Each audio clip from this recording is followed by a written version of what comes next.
Rain poured mercilessly over Atlanta's streets that October evening, turning the city into a maze of glittering reflections and blurred lights. Inside Mike's corner store, 12-year-old David Thompson carefully arranged the last box of cereal on the shelf, his small hands moving with practiced precision. The clock on the wall read 7:45 p.m., 15 minutes before his shift ended. "David, you did good today," said Mrs. Lee, the store owner's wife, pressing a warm paper bag into his hands. "Extra sandwich for your grandmother. She working late again?" David nodded, a soft smile crossing his face. "Yes, ma'am. Hospital doesn't stop just 'cause it's raining." He didn't mention that his grandmother had been picking up extra shifts lately. Their rent had gone up again, and even with his part-time job, things were tight. "You're a good boy, David.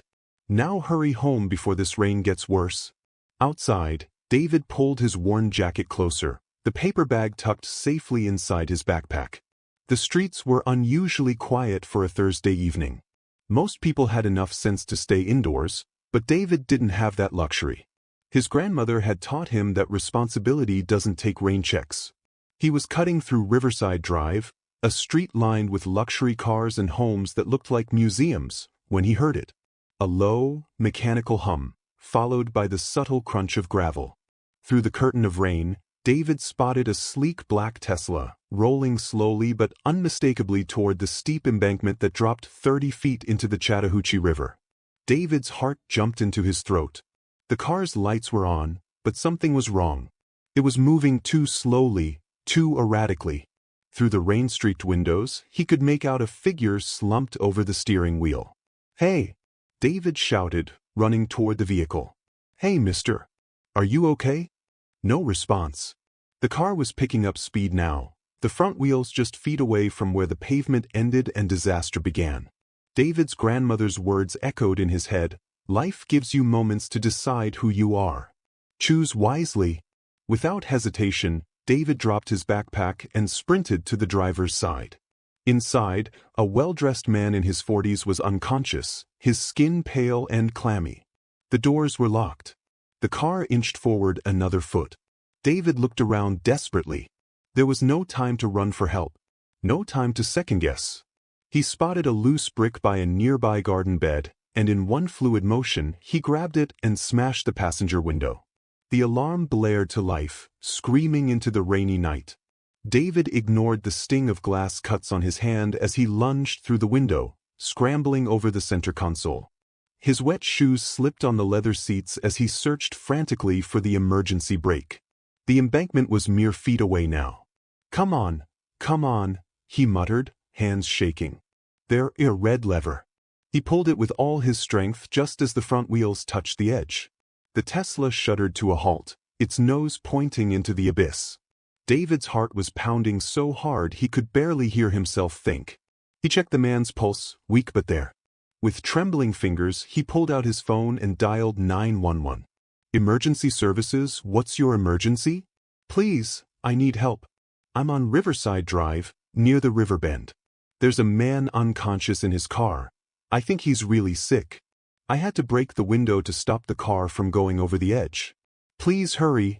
Stay calm. Help is on the way." "Is the man breathing?" "Yes, but something's really wrong. He's all sweaty and pale." While David waited for the ambulance, he noticed a medical alert bracelet on the man's wrist. Diabetes. On the passenger seat lay a briefcase with the name James Harrison embossed in gold letters, alongside a company logo he recognized from the huge office building downtown. Sirens pierced the rain's steady drumming. Within minutes, paramedics were swarming the scene, quickly assessing James Harrison's condition. "Severe hypoglycemic episode," one paramedic announced, administering emergency treatment. "If you hadn't found him when you did, son." She didn't finish the sentence. She didn't have to. As they loaded Harrison into the ambulance, a police officer approached David. "That was a brave thing you did, kid. But I'll need you to tell me exactly what happened." David explained everything, watching as his soaked backpack was photographed as evidence, along with the broken window and the brick he'd used. His hand was still bleeding, but he barely noticed. All he could think about was whether Mr. Harrison would be okay. "Can you tell me where he's being taken?" David asked the officer. Just so I know if he's all right? The officer's expression softened. Atlanta General. But right now, we need to call your guardian. What's your name, son? David Thompson. My grandmother's working there tonight, actually. She's a nurse in the ER. As if on cue, David's phone rang. It was his grandmother. David? Baby, where are you? Mrs. Lee called saying you left the store almost an hour ago. Grandma, David's voice cracked slightly. Something happened. But don't worry, I'm okay. I'm with the police, but not in trouble. Can you meet me at your hospital? There's someone I think you're about to meet in the... Later that night, as David sat in the ER waiting room, wrapped in a borrowed blanket while his grandmother tended to patients, including James Harrison, he didn't know that his act of courage would soon turn his life upside down. He didn't know that the simple choice to help a stranger would unleash a chain of events that would test his character in ways he never imagined. He just knew that he'd done what needed to be done. The rain continued to fall outside, washing away any evidence of the near tragedy on Riverside Drive.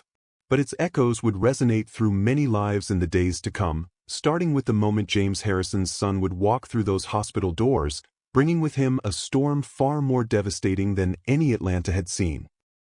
The fluorescent lights of Atlanta General Hospital cast harsh shadows across Michael Harrison's expensive suit as he burst through the emergency room doors.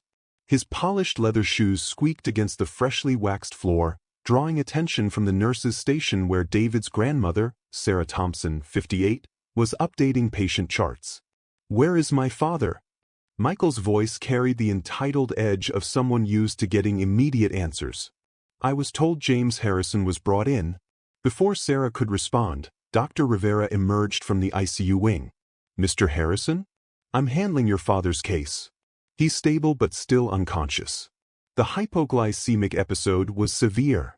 Skip the medical jargon, Michael cut in. "What happened to his car?" The police mentioned a break-in. David, who had dozed off in a waiting room chair, stirred at the rising voices. Through half-opened eyes, he watched the scene unfold.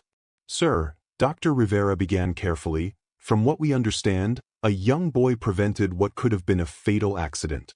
Your father was unconscious, and his car was rolling toward..." "A likely story." Michael's laugh was cold.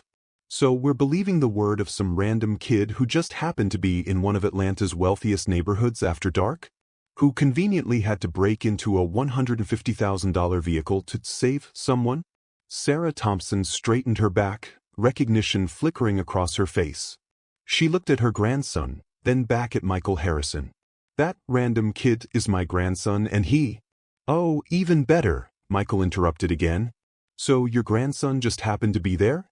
Tell me, what was a child doing in that neighborhood at that hour? And why was his first instinct to break into the car?" The emergency room had grown quiet, other patients and staff watching the confrontation with uncomfortable interest. David stood up, his voice small but steady. "Mr. Harrison, I was walking home from work. I saw the car rolling and..." "Work?" Michael's eyebrows shot up. "How old are you, 10? And you expect me to believe you have a job?" "I'm 12, David replied. "I help at Mike's corner store after school." Michael Harrison, a detective, stepped forward, having arrived moments earlier. "I'm Detective Torres. We've reviewed the initial evidence, including the position of the vehicle near the embankment. Everything supports the boy's account." But Michael wasn't listening. He was already on his phone, pacing. "Yes, Janet? Get our PR team on this immediately. And call Richard, we need to file charges. Someone breaks into my father's car, and everyone's treating him like a hero? This is absurd." The next morning, David's world began to crumble. Local news channels ran the story with a very different spin. Questions arise about suspicious car break-in involving prominent business leader. Security footage from nearby homes was heavily edited, showing only David breaking the window, with no context of the rescue. Sarah Thompson arrived home from her shift to find a letter from the hospital administration. Due to the ongoing investigation and potential liability concerns, she was being placed on indefinite administrative leave. Without her income, their already precarious financial situation became dire. The whispers started at David's school. Other parents warned their children about him. His teachers, who had once praised his responsibility, now watched him with wary eyes. The local news vans parked outside their apartment complex didn't help, nor did the social media storm painting him as a young criminal. "Keep your head up, baby," Sarah would tell David each morning. "Truth is like cream, it always rises to the top." But as days turned into weeks, the truth seemed buried under an avalanche of lies. Michael Harrison had hired a prestigious law firm that specialized in defamation and criminal defense.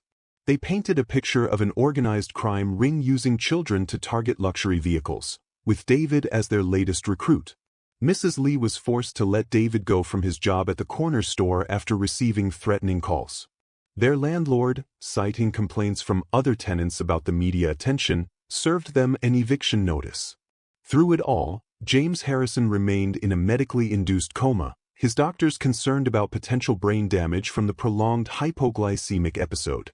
Michael, now acting as his father's medical proxy and interim CEO, pushed for a criminal investigation. One evening, as David and his grandmother packed their belongings into donated boxes, Sarah found her grandson staring at his reflection in their bathroom mirror. "Grandma," he whispered, "did I do something wrong? Should I have just called 911 and hoped they got there in time?" Sarah pulled him into a fierce hug. "Listen to me, David Thompson. You did exactly what a good person should do. You saw someone in trouble and you helped. Whatever happens, hold on to that truth." But the truth was becoming harder to hold. Their savings were depleted. Sarah's nursing license was under review. The corner store job was gone.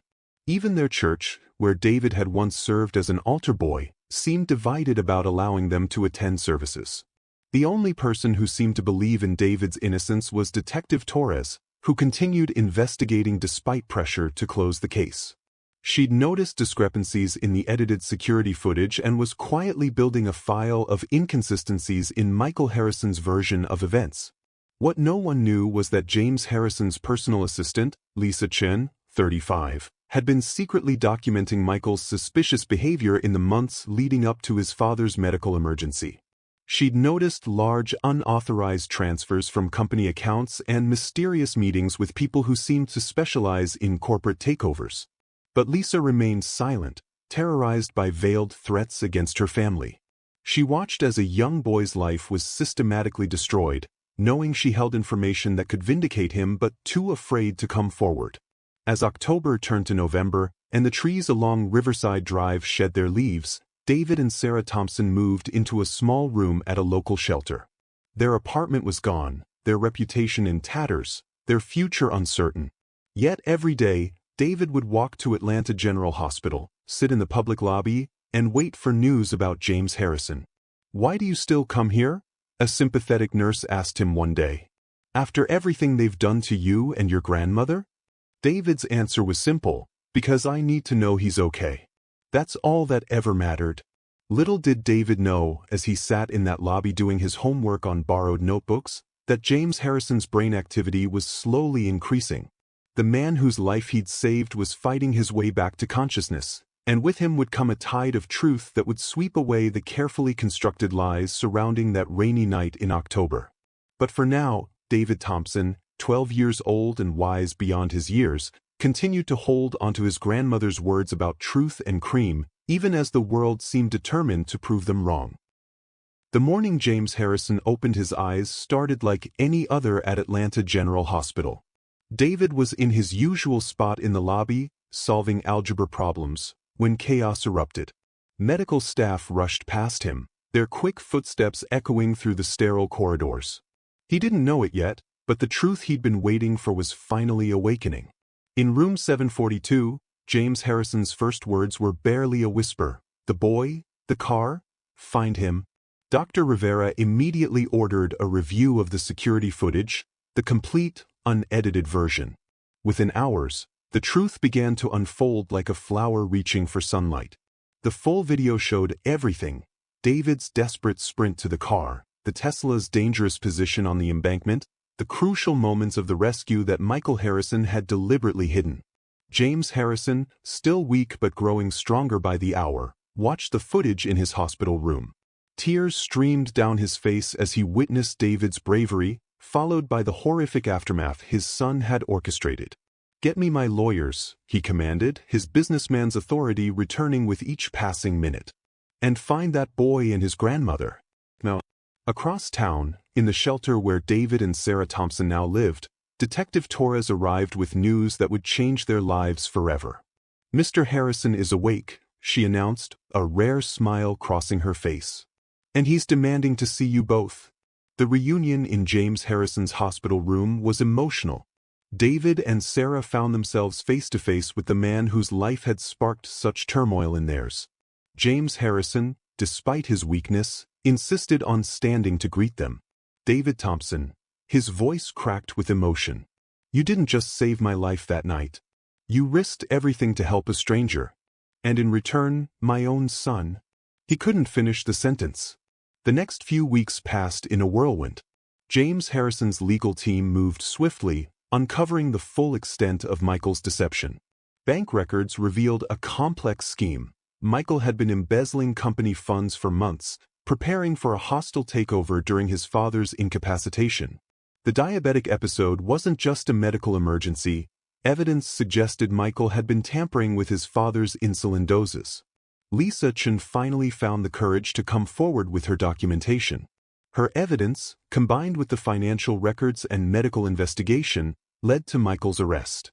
The man who had nearly destroyed David's life was led away in handcuffs from his father's company offices, his carefully constructed world crumbling around him.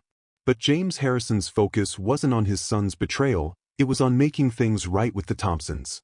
"Sarah," he addressed David's grandmother during a private meeting, "I understand you're one of the finest nurses in the I'm creating a new medical foundation, and I need someone with your expertise to help run it. Would you consider taking the position?"